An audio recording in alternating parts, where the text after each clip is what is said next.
Okay, somebody asked me the question about on multivariate regression, right? So next session is on multivariate regression. One of my very favorite person is going to deliver the lecture on this multivariate regression. She is Dr. Anurupa Kundu. She is assistant professor at Xavier's University, Calcutta. And she has done her PhD from ISI Calcutta from Psychology Research Unit. She has more than 4 years of teaching experience and worked with the leading universities, including Amity and SRM University in Andhra Pradesh. She has presented number of papers and conducted symposium workshops, and also she had number of publications in the journals and the book chapters also. So over to you, Anurupa. Thank you. Thank you. I hope I'm audible clearly to everyone. Yes, ma'am, you're audible. Thank you. I'm going to share the screen. I think the screen sharing option is disabled, so kindly host can make it enabled. Yes. Now it is enabled.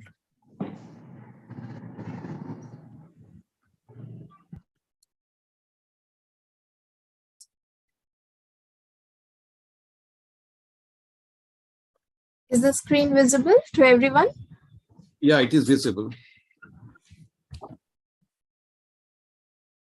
Okay, so today's topic that we are going to discuss, and we are going to clear the doubts of this particular concept. Regression is used in many fields, multiple fields, in psychological sciences, in the social sciences, in market studies, in business studies. So this statistical measure, multivariate statistical measure, have many applications in varied fields. So we will try to understand the theoretical background behind multiple regression and what are the computations, what are the ways of computation of multiple regression in a particular software. So before I go into deeper delve into the topic, firstly, let us discuss about the purpose of scientific psychology. When we say that we use statistics in the field of psychology, we are trying to understand various psychological phenomena in a very scientific manner, in an empirical manner. So the purpose of scientific psychology is to describe, explain, predict human experiences and behavior. This is what psychological science focus upon. So all the analysis and all the computations revolves around these goals of psychology. Scientific psychology focus on these goals: to describe the behavior, to explain the behavior, and to predict the excuse me, and to predict the human experiences. Many aspects of human experiences and behavior can be explored. So when we say we are describing, it means we are going to summarize what we have seen. When we say that we are going to explain, we are giving a detail of the phenomena, of the experiences. When we say we are predicting, it means that we are relating the experiences. So describe is an initial picture of the experiences that we are seeing. Explaining is giving a reason. Whatever we are seeing, whatever we are observing, whatever we are experiencing, how we explain those. So it could be many factors. There could be many associated factors which can explain a particular experience. Predict means we are relating those experiences. So prediction is an important way of understanding the experiences and behavior in a holistic way.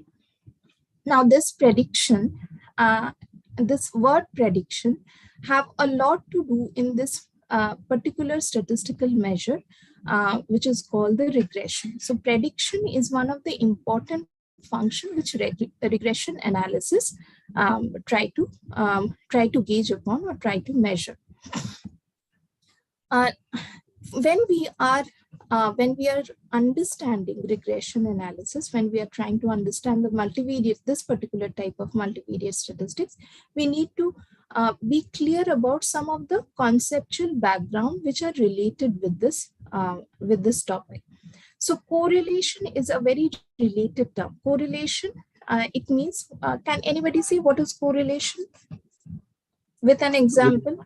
The relationship between two continuous variable, generally, Yes. like the height and weight. Height and weight of a person. So if we try to understand like this way, when we are observing a child, when the child proceeds or progresses towards each of the lifespan or stage, the height and weight, if we observe, it is increasing at the initial phase. So these are related with each other. Correlation tries to tap this relation between the two variables. So correlation in statistical way, we perceive it as linear relation between the variables. So if we plot, I hope everyone can see the pointer, laser pointer in the Yes, screen. it is visible. So if we plot the two variables into two axes, x-axis and the y-axis, and we try to focus on the data points. So these are the data points, the black dots, these are the data points. And if we try to arrange those data sets, relation can be perceived in the form of linearity in correlation. So this is how we can apply the statistical measure of correlation in understanding the two variables. So what are the purposes of correlational statistics? Correlational statistics is the purpose of purpose can be categorized in the form of four characteristics: exploratory, descriptive, explanatory, and predictive. So correlation statistics give an exploration. Exploration means it explored that whether two variables are related or not. It gives a description about the variables, that they are associated or not. It explains. Factor analysis, this is not our topic of discussion, so I'm not going into this. But still, it can gauge, I would like to mention, it can gauge exploratory and the descriptive features or purpose. Regression focuses on the explanatory and the predictive part. So correlation means relation between the two variables. So as somebody have pointed out, that height and weight are related with each other. But we cannot say that height of a person is predicting the weight of the person. We can explore that they are related, but we cannot find a causal relationship that one is predicting the other, or one is influencing the other. However, in case of regression, which is associated with this correlational statistic, it performs these functions: explanatory and predictive, a predictive purpose of the scientific psychology.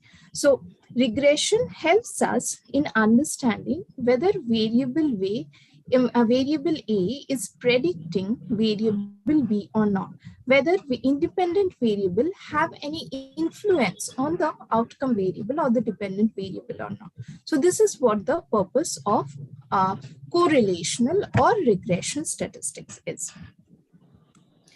So linear relation between continuous variable can be plotted in the form of a scatter plot. So linearity can be seen in the form of this line, the slope, which is there in the graph, and this graph gives a picture of best fit, because all the data points are nearby this line, which is going which is in within this graph. So it gives a picture that this line which is there in the scatter plot, it is best fit because the data points are not too much scattered or away from this line. correlation is a measure of the shared variance as well. I will come to the explanation of this slide. Before that, a little bit of conceptual clearance regarding the variance and associated factors is required. Though some of these concepts have already been explained in the previous session. So I will quickly go through this. Two sorts of variance are there: within subject variance and between subject variance. Why variance is necessary for studying or explaining or predicting the phenomena or experiences? Variance is the measure which helps us in understanding or giving explanation of the behavior in a better way.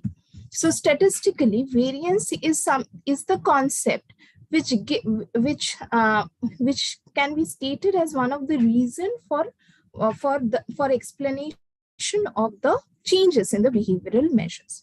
So between subject variance and within subject variance are the two types. Between subject means there are two groups and we are studying the variance between the two groups. Within subject means one particular subject over the cross section of time they may change, and within that subject what variations is happening, that is tapped by the within subject variance. So same subject, their variations are being studied. It is the within subject variance. Between subject, different group of subjects, different group of individuals, their variations are being studied. So conceptually, this conceptual background of these two concepts are like this. So we are interested in the variance in human behavior and or experiences. So sticking to the purpose or goals of scientific psychology, we are interested in understanding the human behavior, in understanding the human experiences. How can we understand that these human behaviors? So human behavior is a subjective concept. How can we make it empirical? How can we gauge it in a scientific manner, in a statistical way, through the concept of the variance? Because we want to explain and predict human behavior and the experiences. So rationale of variance explanation. So for explaining excuse me, explaining a phenomenon means to find the reason why this phenomenon is how it is. So when we try to understand the reason for certain kind of behaviors, so if there is some maladaptive behaviors in a child is not showing proper behavior in a societal gatherings. So if we try to find out what are the reasons for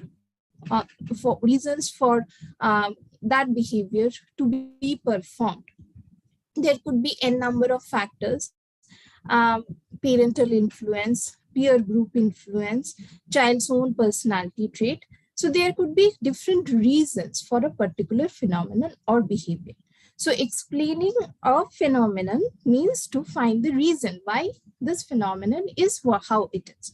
So rationale of variance explanation is that we want to explain. Variance helps us in explanation of the behaviors or the experiences. When we try to conclude something about a population, about a sample, so how we do that? There are different statistical measures of doing it. Why do we draw sample from the population? This is a very conceptual question. Can anybody say that why do we draw sample from population? To infer about the population. To have some information about the population.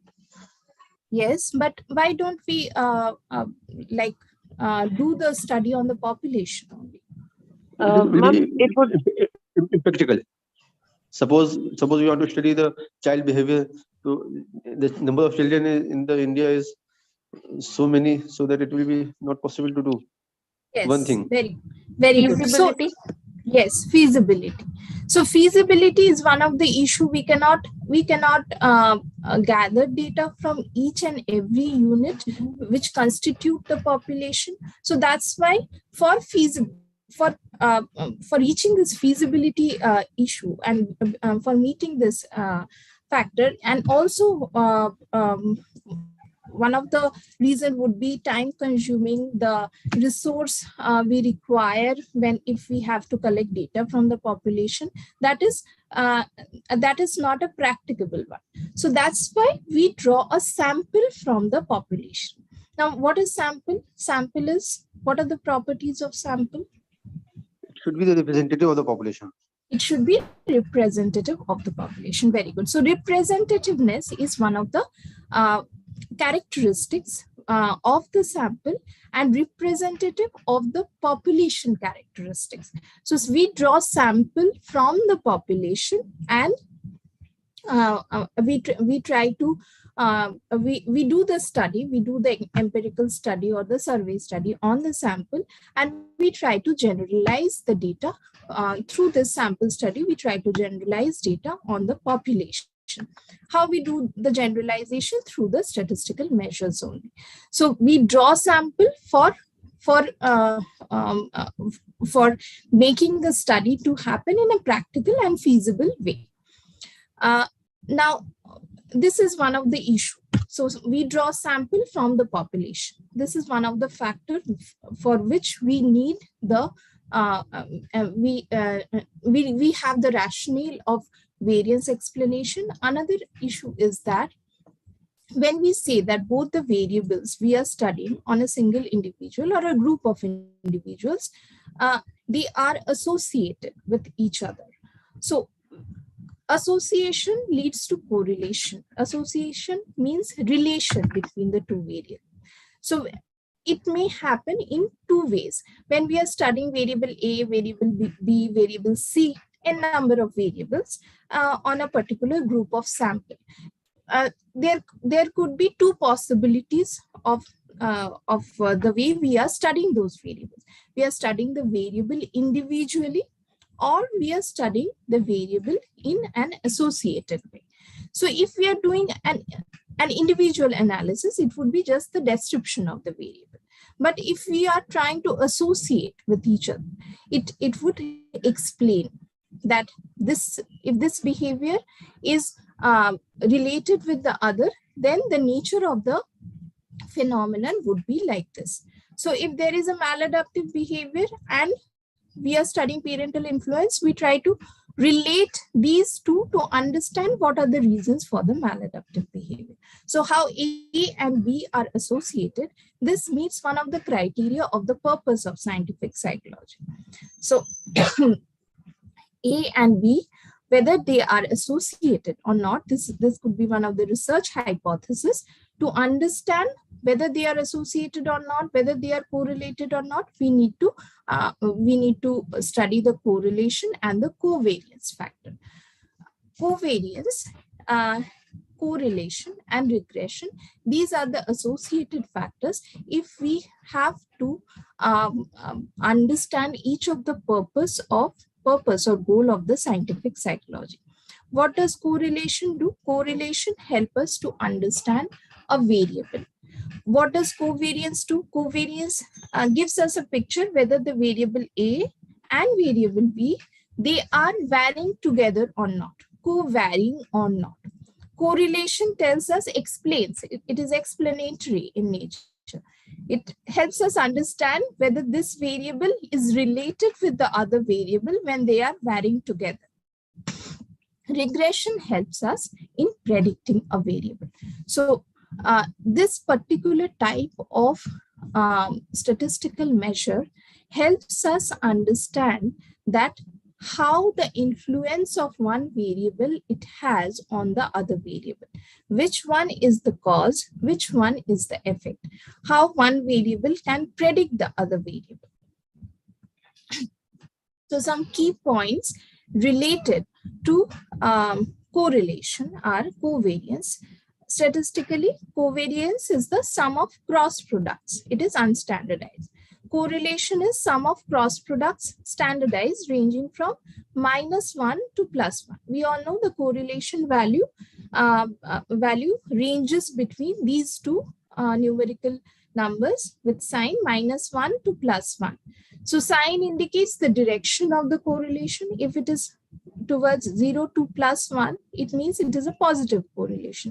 If it is -1 to 0, it means it is negative correlation. Size of the correlation or the values of the correlation denotes the magnitude or the size. So if the correlation ranges from 0.7 to 0.8, this means the correlation is good one. It is a highly positive correlation. Or minus 0.8 minus 0.7, it means highly negative correlation. If the correlation magnitude is like 0.3, 0.2, it is not strongly correlated.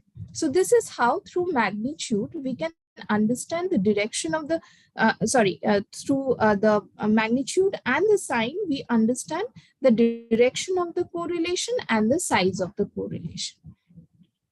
Another related concept, excuse me for a minute, I have some throat issues today, so all of you please excuse me for this. Coefficient of determination R square indicates percentage of shared variance. So this is one of the concepts that we require in the regression analysis. And the last point is correlation does not necessarily equal causality. So correlation only just depicts the relation between the two variables, but not the causality. The cause effect feature cannot be understood by the correlational measure.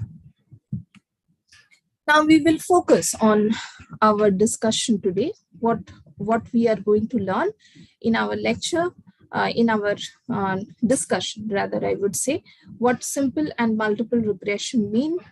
We will focus on multiple regression and touch the simple regression part, the rationale behind these form of analysis, how to conduct a simple bivariate and multivariate regression analysis using SPSS, how to interpret the results of regression analysis.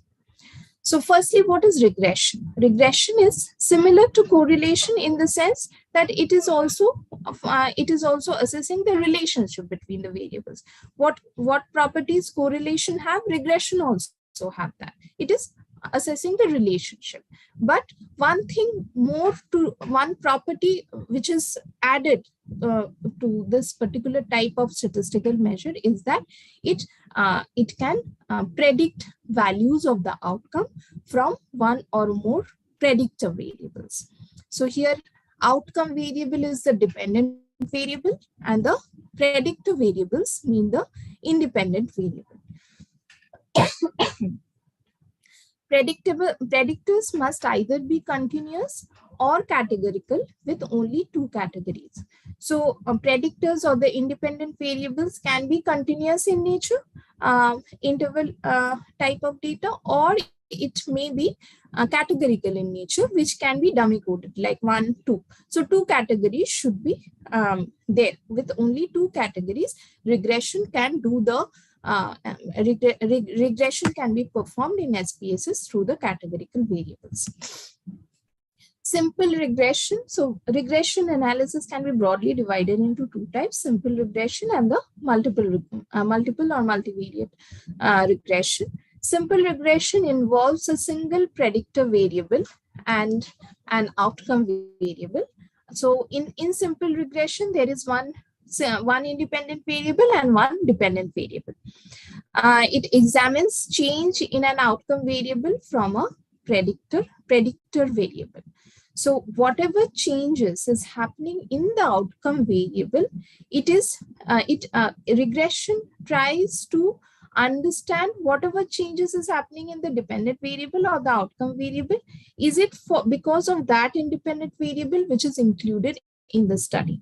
Okay, so it examines the changes in the outcome variable from the predictor variable. outcome variable can also be named as, so different terminologies or nomenclatures are used for the outcome variable, like dependent, endogenous, or criterion variable. And predictor variable, the different names of predictor variable are independent, exogenous, or explanatory variable. The relationship between two variables can be expressed mathematically by the slope of line of best fit. If you all remember, I was in initial few slides, I was showing a graph of linear relationship between the two variables. There was a linear line drawn in the middle of the graph, that is the slope. So in simple regression, the relationship between two variables can be expressed mathematically.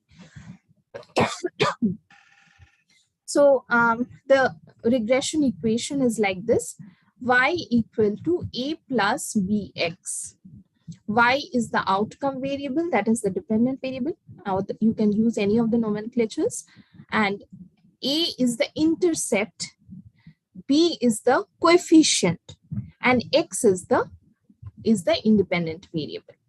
So y is predicted by this predictor variable. The coefficient of predictor helps us to understand how much this x variable is explaining the y variable, and a is the intercept of the equation. So y is the outcome. There is one example given over here. I will show some of the screenshots of SPS analysis of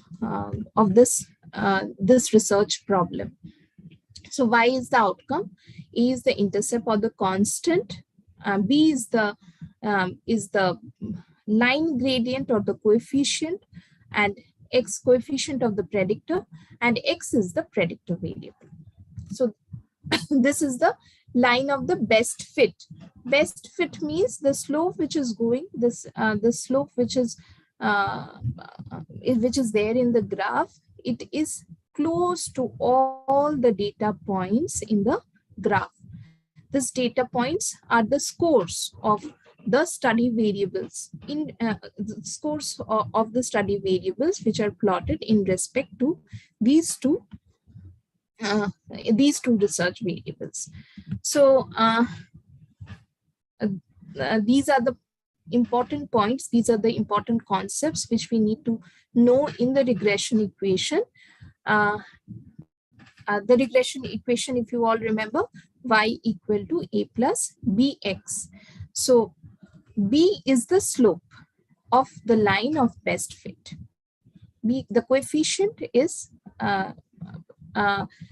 this shows that how much this linear regression slope is best fitted. So each of the data points, if it is close towards the slope, it means that the y predictor, that is x predictor, that is the independent variable, is explaining the y variable. So if the b is higher, if the coefficient of b is higher, it means that x is x as an explanatory variable or an independent variable is able to explain y in a better way.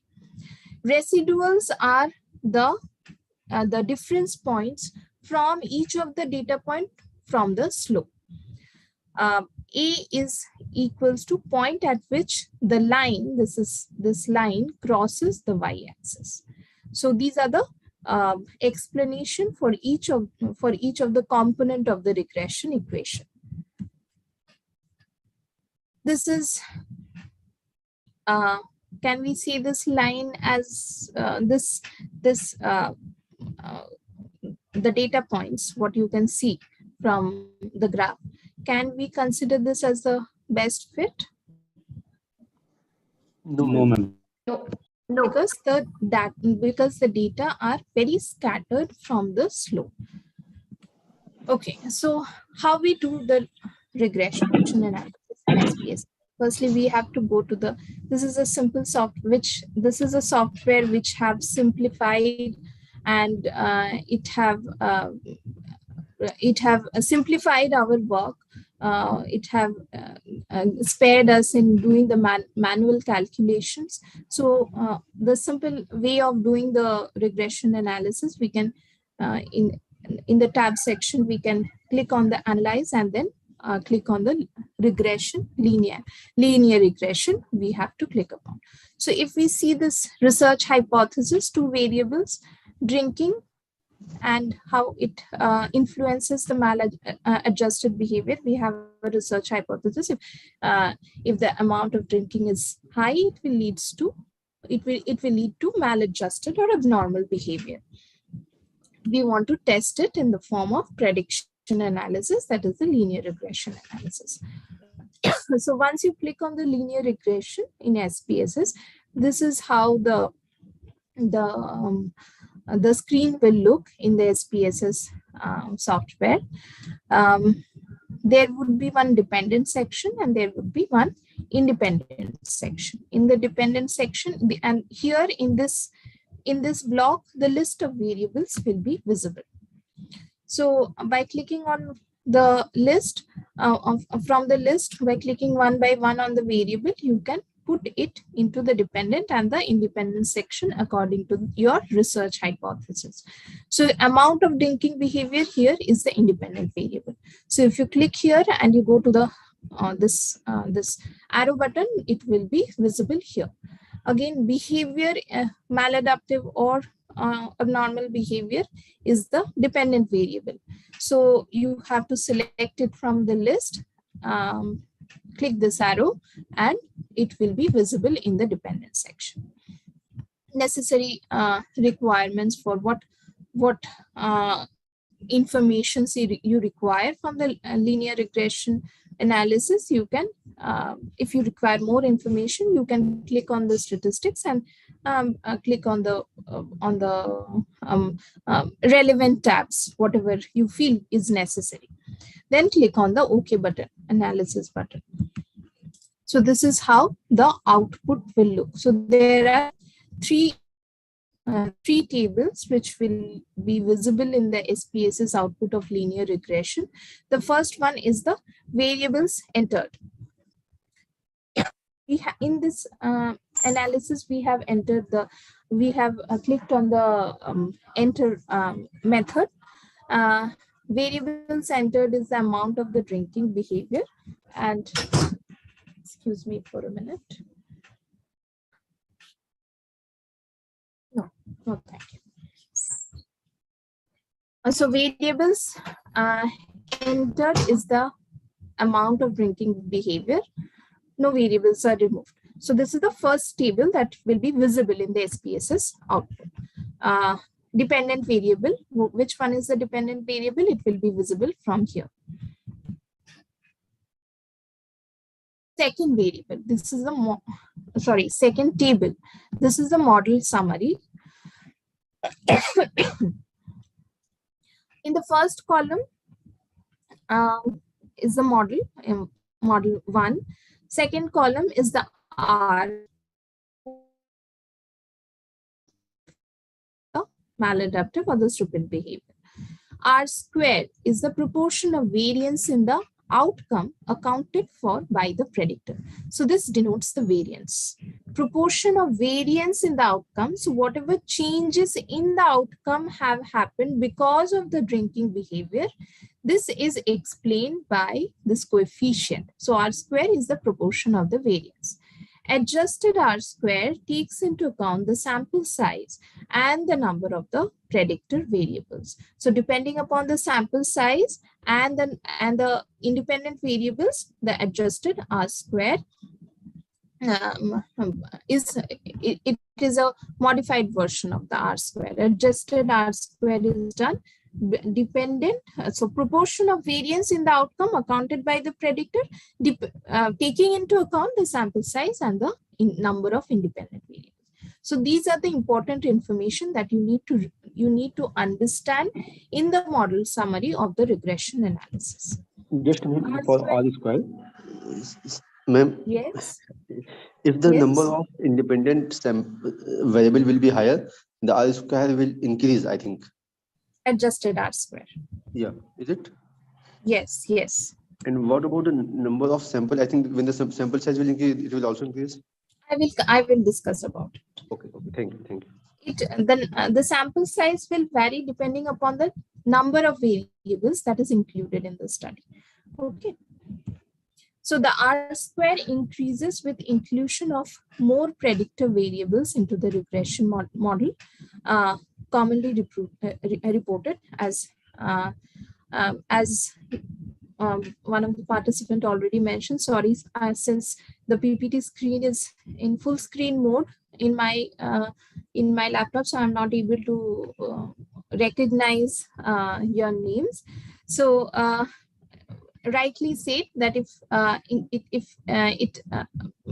the inclusion of predictor variables is increased in the regression model, the R square will increase. So R square and adjusted R square is dependent upon the sample size and the predictor variables. Adjusted R square, however, only increases when new predictor improves the model more than would be expected by the chance. So adjusted R square, we only take into account adjusted R square because it gives a picture that whatever new variables have been included in the model as the predictor variable, whether it have any significant influence on the outcome variable or not. So that's why adjusted R square give a proper measure of the prediction. So adjusted R square will always be equal to or less than R square.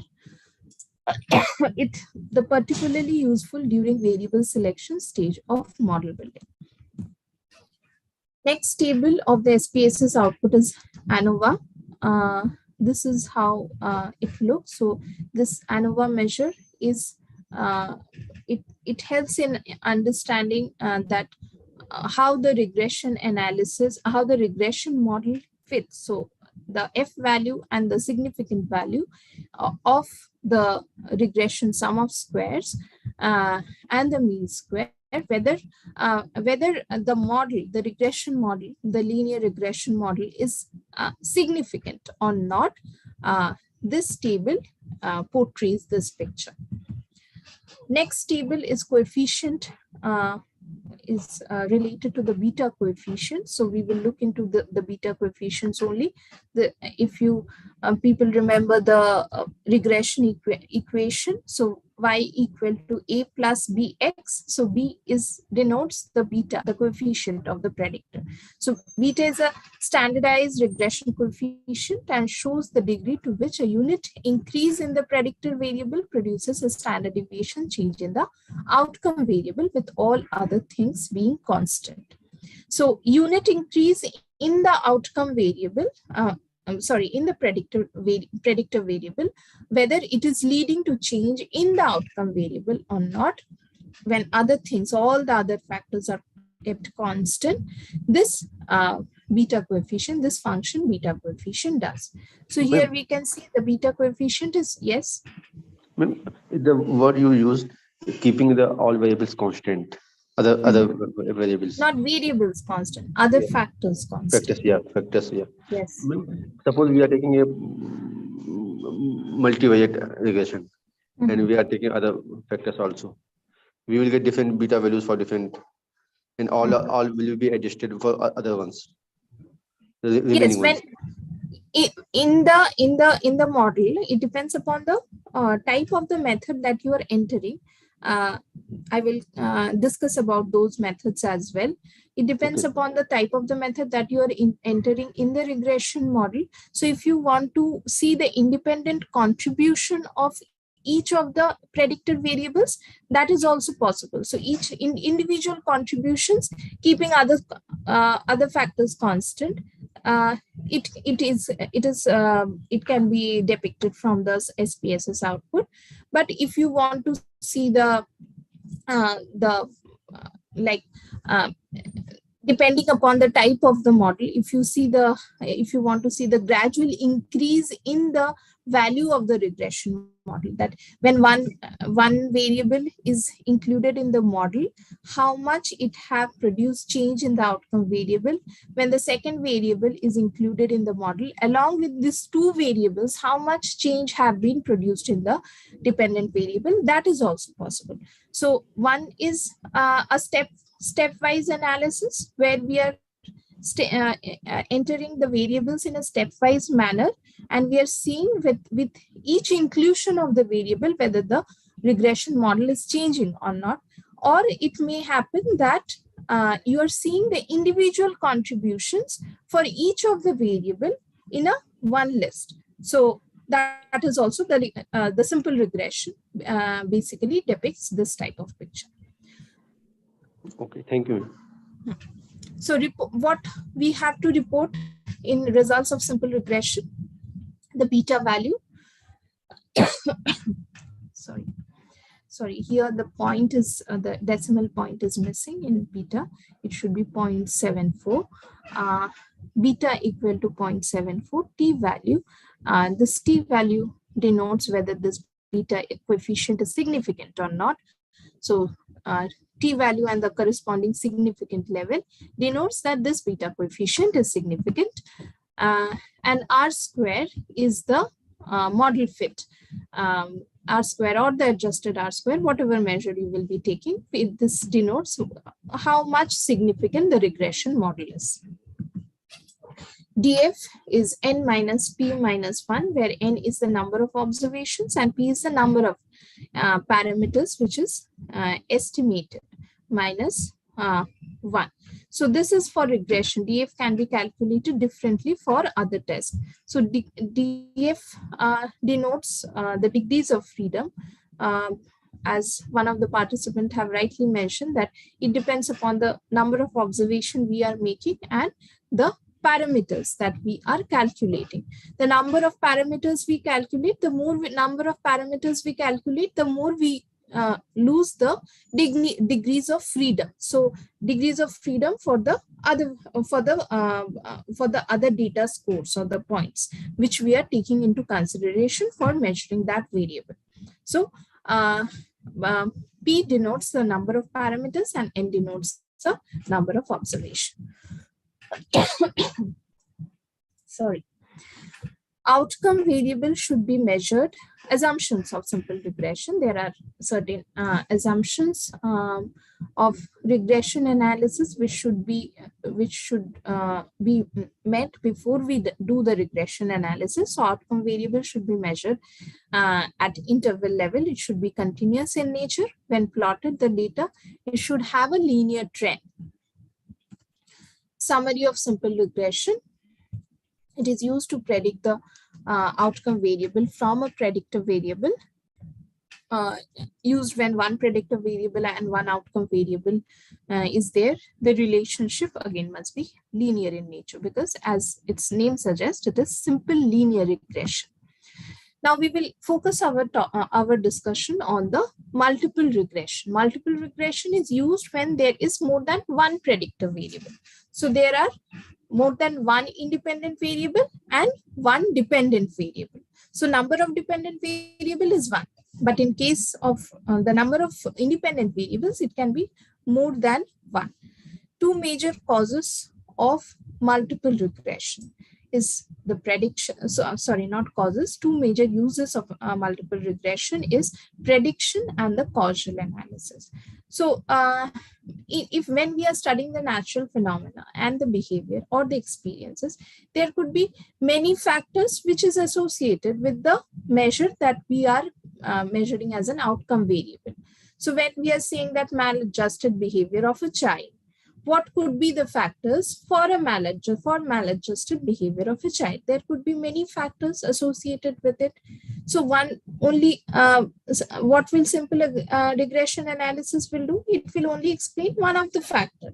But if there are more than 2 factors, how will we run the analysis? So multiple regression analysis is a better way of predicting and do a causal analysis. Multiple regression can be used to examine the following: how well a set of variables predict an outcome, which variable in a set of variables is the best predictor of the outcome. So from a list of variables, which one is the best predictor? So this variable explains more. So maybe for a maladjusted behavior of a child, disciplinary issues of the child, the peer group, or the parental factors. These are the two important things which shapes the trait or the behavior of the child. We want to see which one is more influential or which one is predicting more the outcome variable.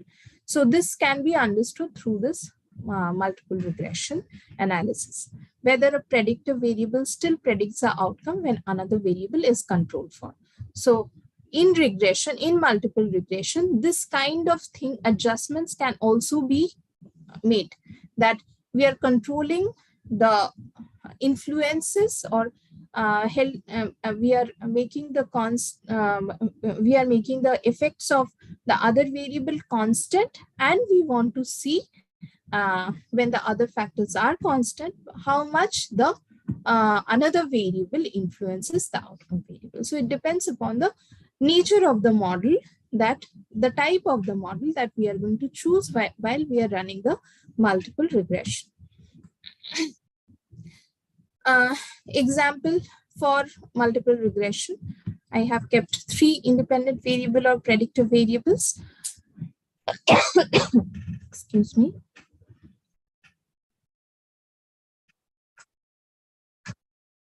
So motivation, attendance of lectures, book reads, these are the 3 independent variable. Exam performance is the dependent variable. Again, for doing the multiple regression in SPSS, we have to follow this path: analyze, regression, linear.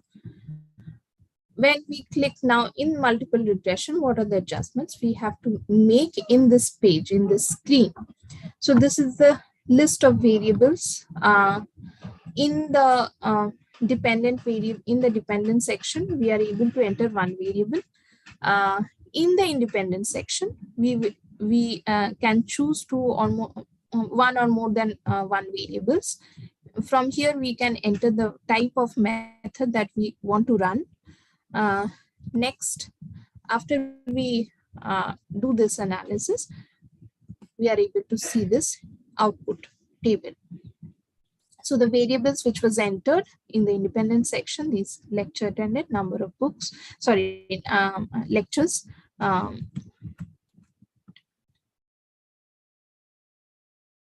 motivation. Motivation was not entered here.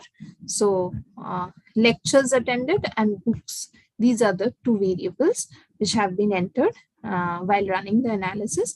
Dependent variable is the grade achieved or the performance. So 2 variables were entered while running the analysis.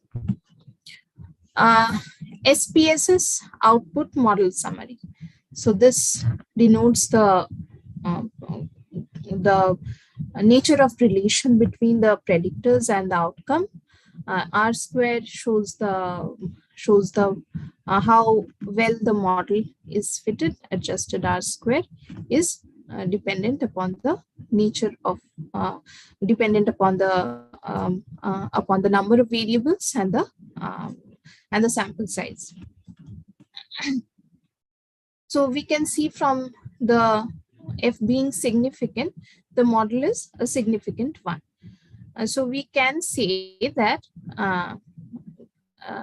attendance to attending lectures in the class and number of books have been read by the students, it influences the performance or grade of the students. This beta coefficients gives a measure that which have more influence on the outcome variable. Here the beta coefficient, number of book reads is 0.331. Here it is 0.356, so 0.34. 0.36. So not much of a difference is there in the beta coefficient, minimal point difference is there. Both from the table we can understand that both the variables are significant in predicting the outcome variable. This variable is comparatively explaining more the outcome variable. From the beta coefficient, we can understand that. There are different types of multiple regression. Standard multiple regression, that the example which I have right now shown through the enter method. Another type is hierarchical multiple regression. This is known as block entry. These two types of regression is mainly used for theory building, theory-based model building. And sequential multiple regression is a type of multiple regression which is statistical model building. Now, there is a difference between theory building and statistical model building. Theory-based model building means that theoretically you have assumed, you have an assumption about the variables, you have formed a hypothesis, and you are running the analysis based upon that hypothesis. So this is theory building. And in in sequential multiple regression, statistical model building happens where you do not have any assumption. You do not have any assumption about the variables, about the nature or the way you are going to observe the variables. So statistically, what is coming out as the dynamics of the variables, statistically how it is coming out, that that leads to a model building. So one is based upon the theories you are running the analysis, and sequential means you are running the analysis and statistically you are seeing how it is coming out. One thing I want to mention, hierarchical multiple regression can be used in case of moderation, seeing the moderation analysis as well. However, in recent times, there are many types of software which we can use for seeing the mediation or moderation analysis.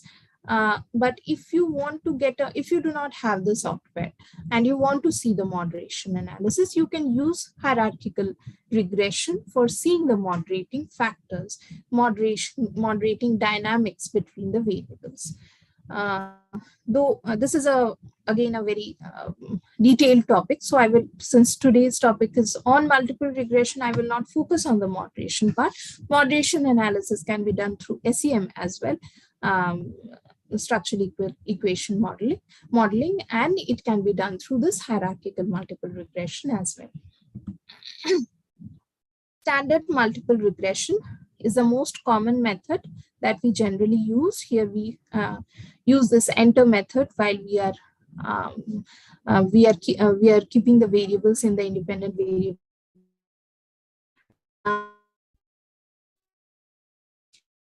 To examine how much an outcome variable is explained by a set of predictor variables as a group.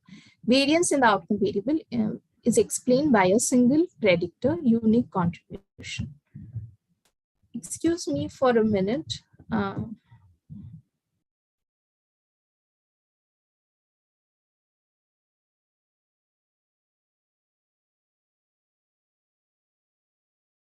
Participants,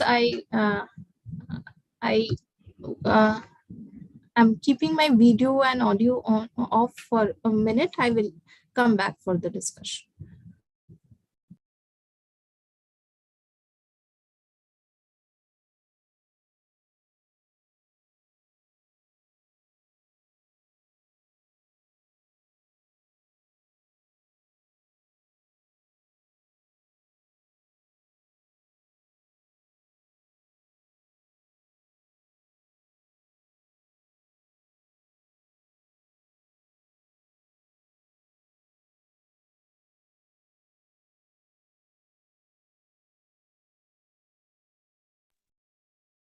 Sorry, there was one important call from my university, so I had to pick up. Am I audible and the screen is visible to all? Yes, ma'am.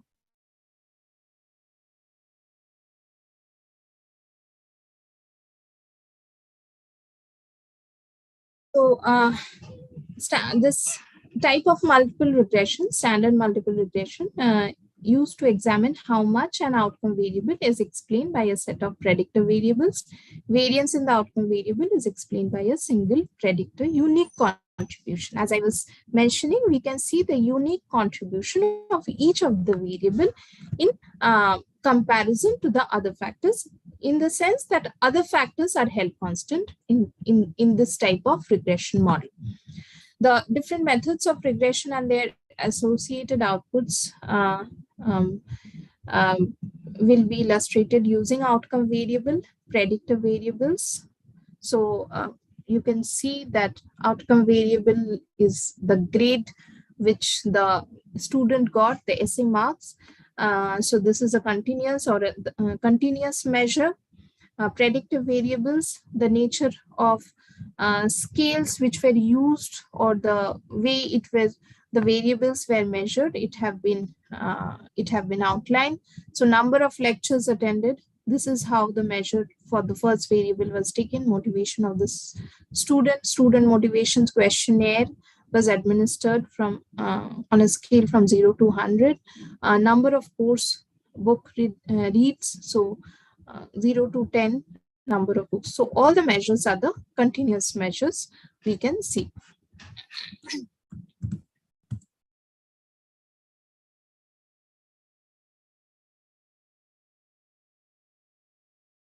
So this is how book, lecture, motivation, year 3 variables are entered. The enter method is chosen.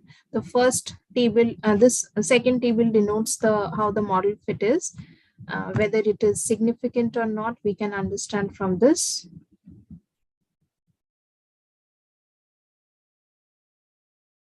And the regression coefficients.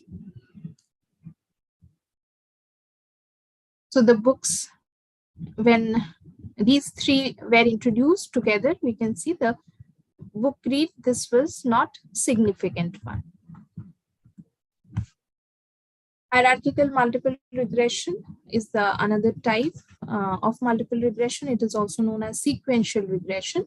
Here predictive variables entered in a pre-arranged order of steps, like blocked entry is done. It can examine how much variance is accounted for by a predictor variable when others already in the model. So this is the... Is it the same as step regression, ma'am? Yes. Is it the same as the step regression? Same thing. The way you are entering it, it would be different. You have to follow the same steps: analyze, regression, linear. Now the screen will look like this, and the entry of the variables is different. So firstly, in the independent section, this is here in...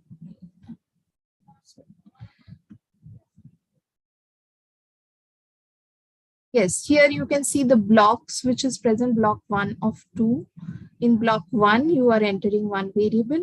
You go next, and you in the block 2, you can enter other variable, and then you run the analysis. In the block 2, motivation and books are given. Don't forget to choose the R² change option from the statistics menu, because here you are doing this block entry method. Means you want to see when other variables are there, keeping their effect as constant, what is the effect of the other variable of one particular variable. So adjusted this R² change will denote that when only lecture method is used, how the regression model is significant or not, how the regression model is. When lecture along with motivation and books are used, how the regression model is, and what is the change in the R² when these two blocks are entered. So this is how the table will look. The first table, variables entered in block 1, lecture. In block 2, books and motivation. Dependent variable is essay or the grade, essay mark or the grade. Model summary of model 1 is this, which means the books. Model 2 is this.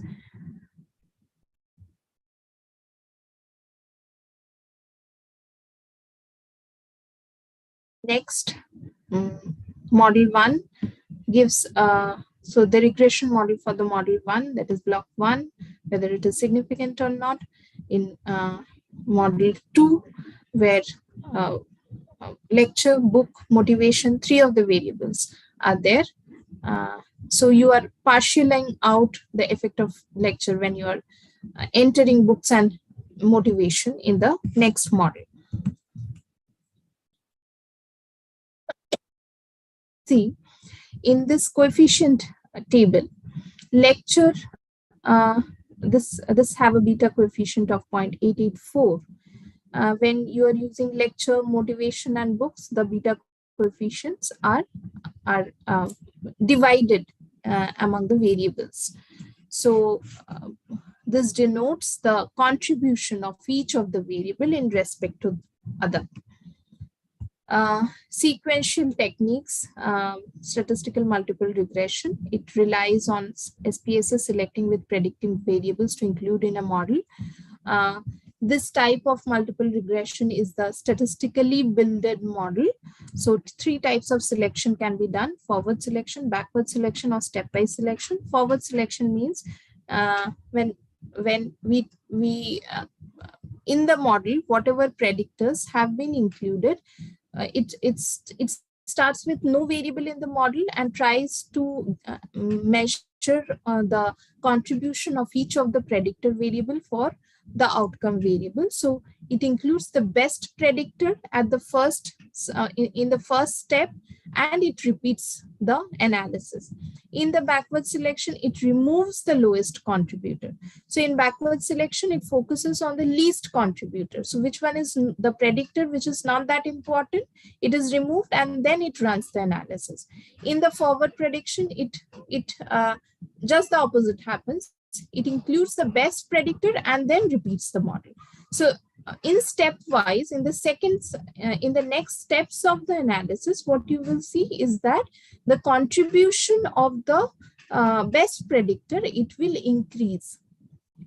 In stepwise combination, it uses both backward and forward. It starts as forward, that is, it takes the best contributor, checks all the variables, and are making contribution after each iteration. So each of the step, when it leads to a regression model building, it happens through iteration, and the best contributor is focused and the least contributor, their contribution is minimized when the final regression model comes up. So summary of model selection techniques are these: theory-based and statistical-based. I have already discussed all these things. Since there are time constraints, I will quickly explain the assumptions of regression. Linearity is one of the important assumption. The relationship between the dependent and predictors must be linear. Independence values on the outcome variable must be independent. Homoscedasticity, at each level of the predictor variable of the variance of residual term should be equal. That is, all data points should be about as close to the line of best fit. Normality of the distribution is essential. However, in case of psychological data, we cannot say that a distribution should be perfectly normal. There can be adjustments. It depends upon the number or size of the data. Multicollinearity, that is, predictor variable should not be highly correlated. If it is highly correlated, then the model building will be an erroneous one. Other important issues. What was the homoscedasticity? Can you please explain? Homoscedasticity. Homoscedasticity means at each level of the predictor variable, the variance of the residual terms should be equal, so that it means there should be homogeneity of the variances. The data points should not be so scattered that we cannot find a best fit line in case of the data points. So if the data points are too much scattered, the residuals will be high. From the data point, the slope or the line of the best fit, it would be high, and it would lead to a regression model which is not a best fit one. So homogeneity of the variances should be there. I hope it is clear. You can refer to this homogeneity of variance term. In a very simple language, what I can explain is that the measure that you are taking, the measure or the data that you are taking from the individuals, it should not be so much dispersed that you are not able to find any conclusion out of it. So there should be some homogeneity in the group which you are trying to measure. Okay, ma'am. Thank you. Sample size. This is an important thing. Multiple regression needs a relatively large sample size. Some authors suggest using between 10 to 20 participants per predictor variable. So then this is a minimal thing which have been mentioned. Obviously, it should go beyond that. Others argue it should be 50 cases more than the number of the predictors. So there are a lot of debate. In case of multivariate statistics, higher the number, better it will lead to analysis. Regression in this case is for continuous interval or categorical predictors with only 2 categories. So we can, when there are variables which are categorical in nature, we can dummy code those variables. So let's say gender is one of the variable, that predictor variable or the independent variable that you are going to take in the regression model. You can dummy code one gender, male as 1, female as 2, or vice versa. This is how you can make a categorical variable into a numerical one. But in case of regression, you can take only those categorical variables which have 2 categories, not more than that. So drawing to the conclusion, this lecture introduced different types of regression. It detailed how to conduct and interpret regression using SPSS, describe the underlying assumptions of regression, outline the data types and sample sizes needed for regression, outline the major limitations of the regression analysis. So these are the references which is used. I have referred from these books for making this presentation. Thank you. If there are any questions, I am happy to answer the queries. Not exactly a question. Ma'am, I would just like to request if, ma'am, we could get your PDF presentation, and if we could get some, like, what to say, this SPSS, the work which you did, if we could get similar works like that, so that we could practice, ma'am. It would help us a lot. I can, since I cannot share data, or it is like against the ethical procedures of psychological research. So what I can do is I can share one link for understanding the steps that is used in case of simple linear regression and the multiple linear regression. So there is one website which is named as LAERD, LAID Statistics, that you can refer for knowing about the steps and how to do the interpretation for in SPSS about regression. So each of the types of analysis, you can find it there. And if you want the PDF or the study materials, I can share it with the organizers of this workshop, and I hope it will be, yes, it will be shared with the participants. Thank you. Hello, ma'am. Yes. Thank you so much for this enlightening lecture, and I learned a lot of concept. Ma'am, I would like to ask one question. That the previous lecture before your lecture was on analysis of variance, ANOVA, one way and two way, and then your lecture. And in your lecture, you are also showing the significance through ANOVA. Ma'am, if you want to perform the analysis, see the like the effect of the more than two variable on one dependent variable, what should be our approach? We should go for ANOVA, two-way ANOVA, or we should go for regression. In my opinion, what I think regression is the best one. The hypothesis, it depends upon, analysis depends upon the hypothesis. So Okay. it is not like you will fix the analysis and you will answer to your research question. It is you have a research question and then you do analysis. It's just the other way around. So it is not like you will fix one type of analysis, ANOVA or regression, what I will do, and it will fit to the hypothesis of the research question.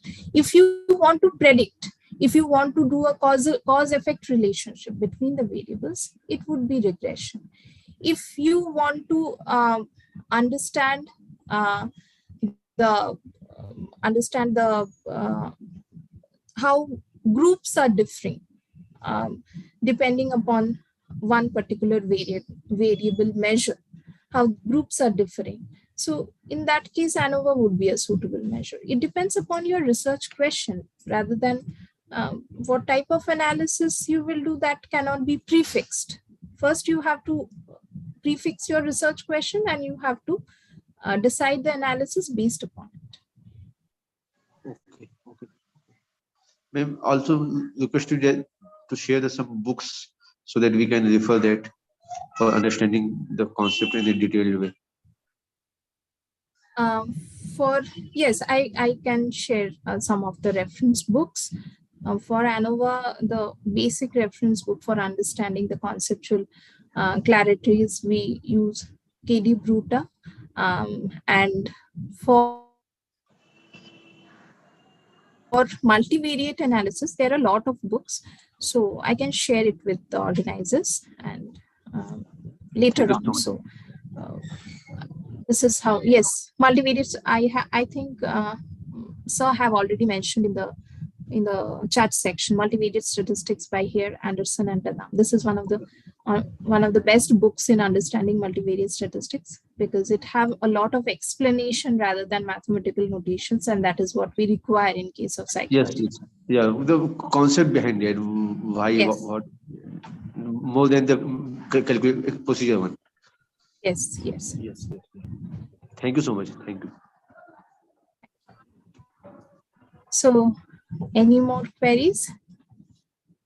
I think I can end my discussion here. So, thank you, participants. It was a nice and enriching experience for me as well to interact with you all. Thank you.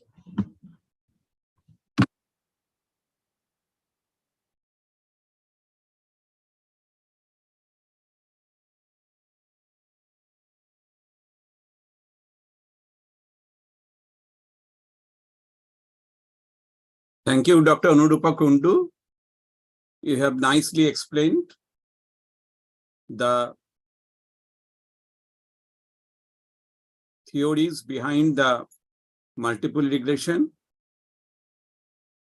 and how to calculate the multiple regression, as well as how to apply the multiple regression. Besides, you have cleared some of the questions given by the participants. So on behalf of Psychology Research Unit of the Indian Statistical Institute, as the convener, I am thankful to you. Thank you, sir. Thank you. So now I am requesting Ruchira for any announcement. Okay, so now we'll have the lunch break and then we'll again resume at 2 p.m. Okay, so you all can have your